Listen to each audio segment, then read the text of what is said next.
Alrighty, so we got one more game left in terms of game number two of the best of series in this first round. And of course, because MLS has no idea how to schedule playoff game properly, they decided to have that game at 10:45 p.m. Eastern, 7:45 p.m. Pacific. I have no idea why would you decide it to schedule a standalone game on a Monday night that late into the evening. Like for the people in Minnesota, that would be 9:45 p.m. Central Time. Like on a Monday like that, that is an absolute ridiculous late time to start. And what's also kind of sucks is the fact that I actually have to work tomorrow as well at 5:30 in the morning. So yeah, I'm gonna have to stay up late to watch that game. Especially my team isn't involved in that as they're looking to try to wrap up that best of three series, and why have to go back to St. Paul on Saturday in terms of playing the pivotal game three. But that being said, before we get to talk about that game, let us talk about the game that happened yesterday between Columbus and FC Cincinnati and Austin versus LAFC. And yeah, yesterday was what I call blowout Sunday because both of these games were not close whatsoever. And so far, in the playoffs, we have seen some very close games and seen some high drama game. There was not really too much drama in terms of both of these games that we saw, and that include the Hell is Real derby between Columbus versus FC Cincinnati. And to say that this game was lopsided is an understatement. I mean, this was belt to ass stuff that we saw that Columbus hand to FC Cincinnati, and it feels like Cincinnati was in hell in this game because nothing worked for them in this game whatsoever. And I also think that this is kind of a combination of Columbus probably playing the best game that they have all season long, and this looked like the Columbus crew of the old with the machine that they are on the attacking end, and a combination of Cincinnati easily playing one of the worst game, if not the worst game, that Pat Nolan has ever coached the Cincinnati side.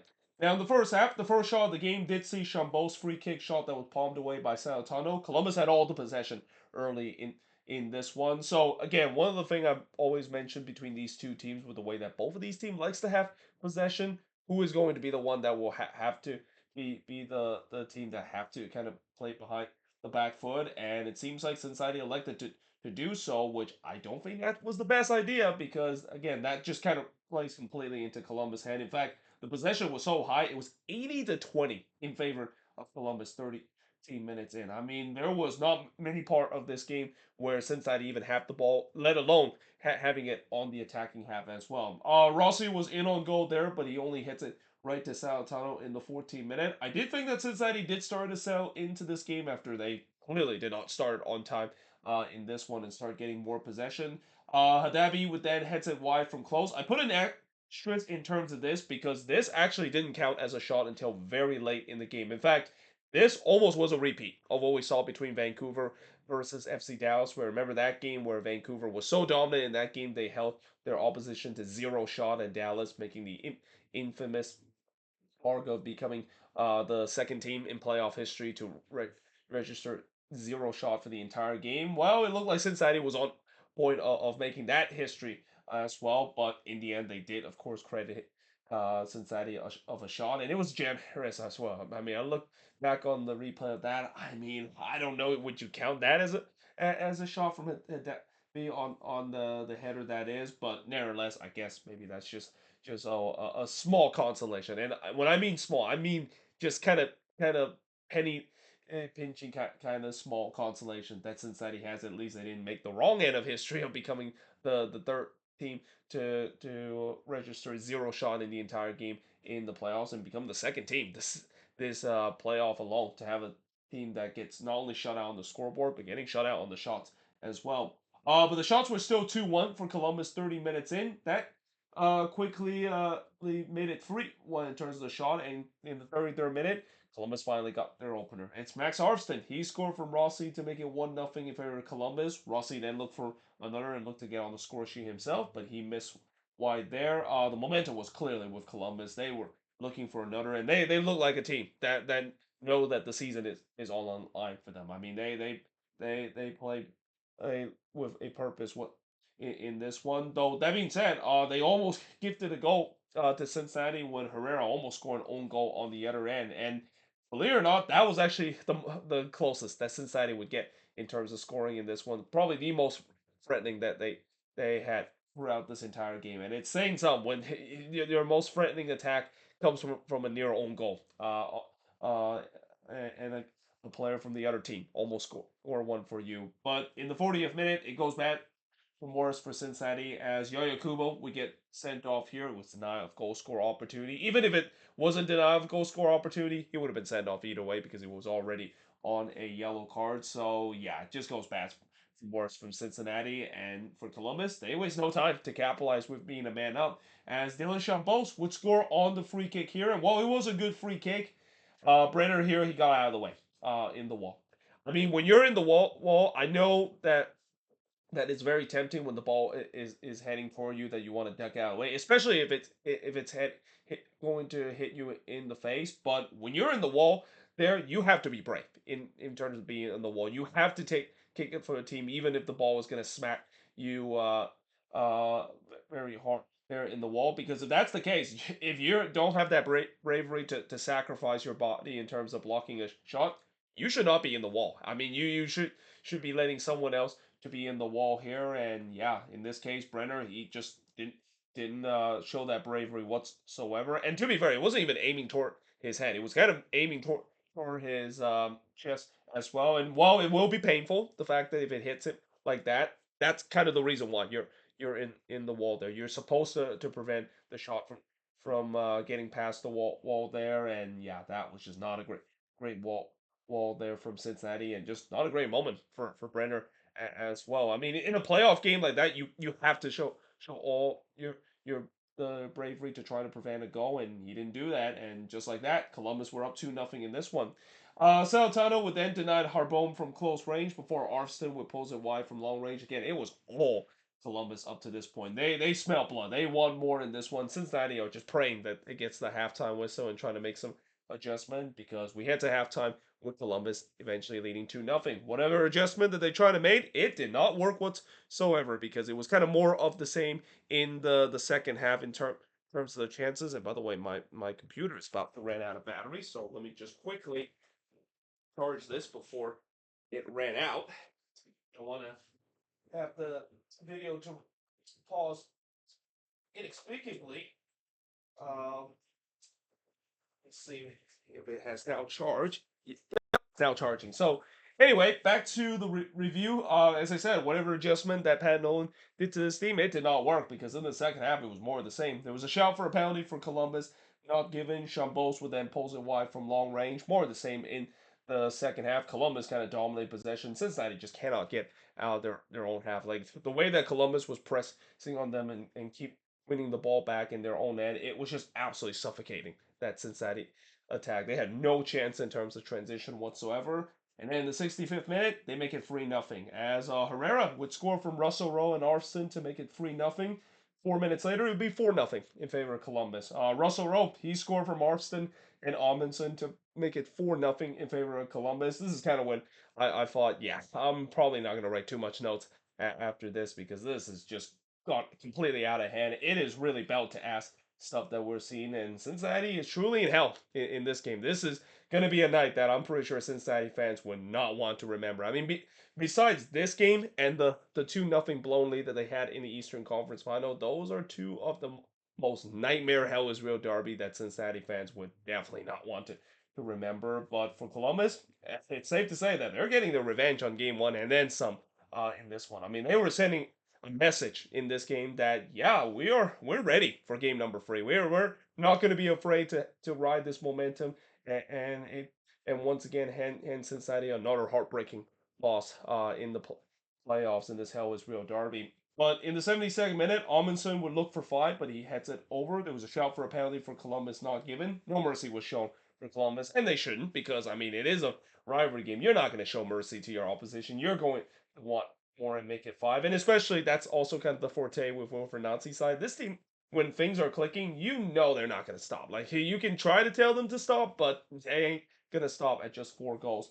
Russell Rowe would then puts it wide from close range before Arfston heads it wide from the corner. And if there's only one thing that is a saving grace for Cincinnati, at least this is only one game, and there's no aggregate get score because if there was aggregate score in terms of this, man, I don't know if Cincinnati can come back from this heading into what could have been a third leg between the best of three series in this Hell is Real Derby. 4-0 is the final score of this game. The shots in this one absolutely lopsided. 19 shots to just one that Cincinnati has. Again, that one shot, very debatable whether they should have counted that as not. But shots on goal, 0 shots created, 9 that Columbus had. 6 shots off target, but 1 that Cincinnati has. No shots that was blocked, but 4 that Columbus had. And possession-wise, 63% possession compared to 37% possession that Cincinnati has in this game. And like I said, for Cincinnati, the good news is it's only one game. I have no doubt that this team is going to regroup heading back to Cincinnati and heading back to that crucial game number 3 at TKO Stadium because I really think that this is not a product of what Cincinnati is this season. I mean, with how good they've been this season, this is just kind of one of those games where we see this before, even with the best team in the league. They usually will sometimes have that one game where nothing just goes right for the team and everything just got gone wrong. And for Cincinnati cases, they're very lucky that they have this game when they have the 1-0 lead because they definitely need to regroup themselves and maybe even do some soul searching as well. Because Columbus, I think it's safe to say that again, not only they got their revenge in game one, and to be fair, looking back at game one, that was a very 50-50 game. Columbus actually played really well in this one, and with the way that now that they not only send a message to Cincinnati that yeah, no, we're ready to once again head back to Cincinnati to get some revenge after losing in game number one. They definitely look like a team that has all the momentum in the world heading into game number three and once again cause the upset. But still, I do think this is going to set up a fascinating game for you. I mean, I have no doubt it's not going to be like what we saw in game number two. I would be shocked if this is going to be once again a one-sided affair heading into game number three. I feel like this game and the first one that we seen in the Hell is Real Derby, it just kind of maybe sets up even more dramas and more storyline heading into game number three because the big storyline heading into game number three, besides who is gonna win the ultimate Hell is Real Derby to move on into the next round of the playoffs in the pivotal game three, is the fact that for Cincinnati, can they rebound after suffering arguably the worst loss under Pat Nolan ever since he took charge of this team, or can Columbus potentially ride that 4-0 momentum that they have and continue to show that dominant force heading into game number three as well? Now, moving on in terms of the next match, which was another one-sided kind of affair, but unlike this one, there will be no game number three between Austin versus LAFC, and this was kind of a game where I kind of expected in terms of how this series was play out. I mean, as much as I know Austin show a lot of grit in the game against LAFC in the first round, and one of the reasons why they show a lot of grit and able to slow down this LAFC team, they stopped Song and Bawanga in game number one. Song and Bawanga was not a big factor in game number one. Yeah, in game number two, it was a complete different story. They could not stop either of those guys whatsoever, and I feel like both of these guys, it's safe to say that they have arrived in the playoff stage after this one. Now, early on, not much happened early in this one as it was a bit of feeling out period. Swatog with the game's first shot, but he puts it high before Uzuni puts it wide from long range in the 17th minute. To be fair, it was actually a promising start for Austin in this one.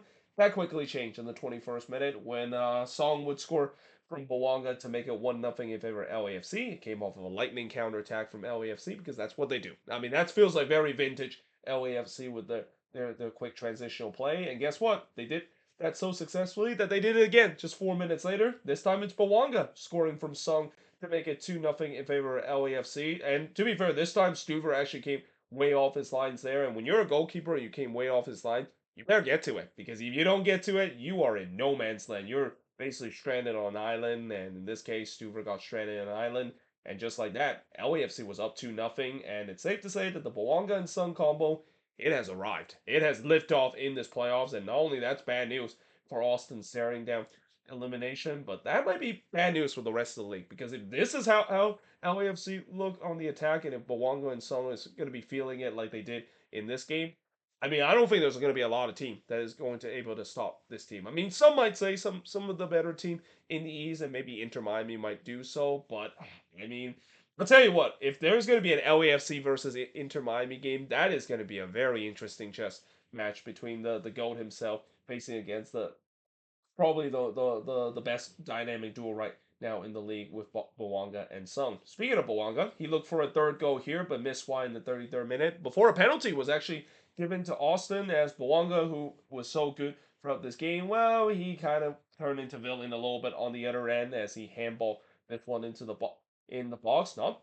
very often you see Bawanga commit a handball offense in the penalty spot, but he committed here, so this is a big chance for Austin, who they definitely had all the momentum ripped out of them after going down 2-0. It's a chance for them to get one back, right? Well, no, because Lloris denied Uzuni from the spot, and it was not a great penalty for Murto Uzuni. I mean, he hit that one not relatively well, kind of hit it almost straight down the middle as well. Lloris was not full whatsoever, but I also thought that this kind of feels like it's a repeat of the Union Fire match, minus of course the bad goalkeeping howler that the Fire was made, because this was a chance for Austin to at least get themselves back in the game and had the momentum, but instead that PK miss, I mean, that just gives the momentum even more to LAFC, because after Holland's Head puts it wide from close in the 40th minute, they make it 3-0 in the 44th, as Bawanga would score from Holland's Head and Porches to make it 3-0 in favor of LAFC. But in the 5th minute stoppage time, there was another penalty award to Austin after VAR deemed that Porches brought down Bureau in the box. So this time they decided to give it to Danny Pereira to take the penalty, because there's no way they're going to give it to Uzuni for the second time in the game. Luckily for Austin, they did take advantage of this penalty. So yeah, maybe a little bit light for this Austin team as they head to have time down 3-1 in this game. Unfortunately, that would not be the case in the second half, because in the second half, LAFC not only makes some adjustment, but they look to try to get that free goal lead back. Bawanga did try to do so, but he puts it high there. And to be fair, there wasn't really actually much that happened in the second half, and that kind of favors LAFC because they don't really need to have a lot of things to happen. They're leading 3-1 in the game. They just need to ride out the rest of this game and kind of put into cruise control for them to move on into the next round. Stuber would then deny Wardas from close in the 64th minute before Obrion would hit it right to Lloris. But then the 72nd minute, CJ Foldry looked like he puts one into the back net. Problem was, the flag did not agree with him. There was an offside on the development of play as well. So yeah, that is definitely got to be a killer blow for this Austin team. I mean, I say that Austin kind of for the most part are getting put aside for this game. They did at least show some sort of fight in this one, and now it seems like they're trying to get themselves one back and maybe set up a grandstand finish. Bureau would then head it wide from close in the 75th minute, but then the 3rd minute stoppage time, Ibobo C would score to make it 4-1. So he scored here from Delgado to make it that score, and by the way, that 4-1 score would be the final score of this game as well.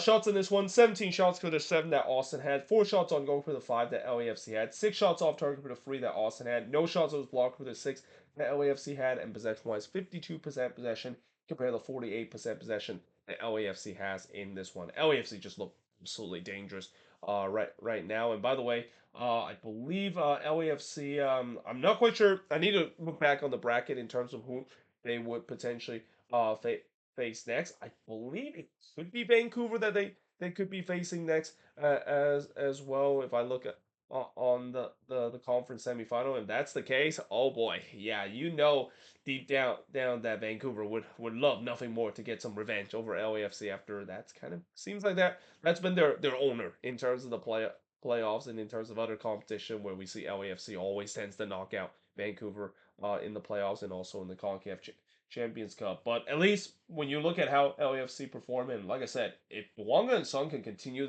the way that they're producing right now, there's not a lot of teams that can stop this team. Maybe Vancouver might be the team to do so because of the talent that they had, and if that is going to be the matchup, what a heck of a matchup that would be in the conference semifinal. That could have easily been a conference final matchup that we're talking about. But yeah, I mean, this LFC team look really dangerous right now. It feels like Steve Cherundolo is doing everything to trying to finish off his time with LAFC on the top of the mountain, and with the way that they're playing, I wouldn't blame that might not happen. I mean, they have looked like a well-drilled machine, and unfortunately for Austin, yeah, hey, we kind of knew that this was going to happen, and that again, I know Austin did well against LAFC in the regular season matchup, and in the playoffs itself.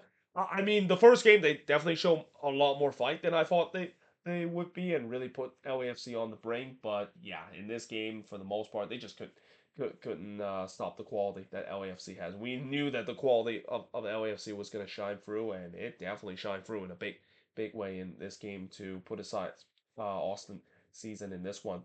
But there you have it. That is pretty much it when it comes to looking at both of these games. And like I said, tonight we got one more games to finish off game number 2 of the first round of the best of 3 series in this year's playoffs. We'll see whether or not there's going to be a game 3 between Seattle and Minnesota. I almost said LAFC there. I mean, I know Seattle and LAFC have met in the playoffs a lot of times, so I got so used to saying that. But yeah, we'll see if Seattle and Minnesota will require a game number 3 as well. I mean, as a Loons fan, I would hope that might not be the case because yeah, I would hope that the team can get the job done in Seattle so that they can move on into the next round. But something tells me that's gonna be tougher to ask, and as I said before, it's one thing to beat Seattle once in a season, but to beat them 4 times in a season, it would just show nothing more than a miracle for this team. Consider how much Seattle has dominated Minnesota over the years. But we'll definitely find out later tonight, and I might even do a review depending on how late the game is, because again, I have to go to work very early tomorrow morning as well. Sleep is pretty much going to be an option for me heading into tomorrow. I'm going to be very tired at work, whether I'm going to be happy or the fact that I'm going to be nervous about game number 3 in that matchup between Seattle and Minnesota, which actually will be the first matchup in terms of the best of free series and the pivotal game 3 that is. And again, I once again ask myself and pretty much everybody asking MLS, why in the world is the scheduling so messed up in this league? Why in the world are we having a situation where the last matchup of a best of 3 series in a specific game would be the first matchup in the very next game as well? It makes absolutely zero sense whatsoever. But either way, hope you guys enjoyed this video. If you do, make sure you guys leave a like, smash the subscribe button, and yeah, I of course will see you guys next time.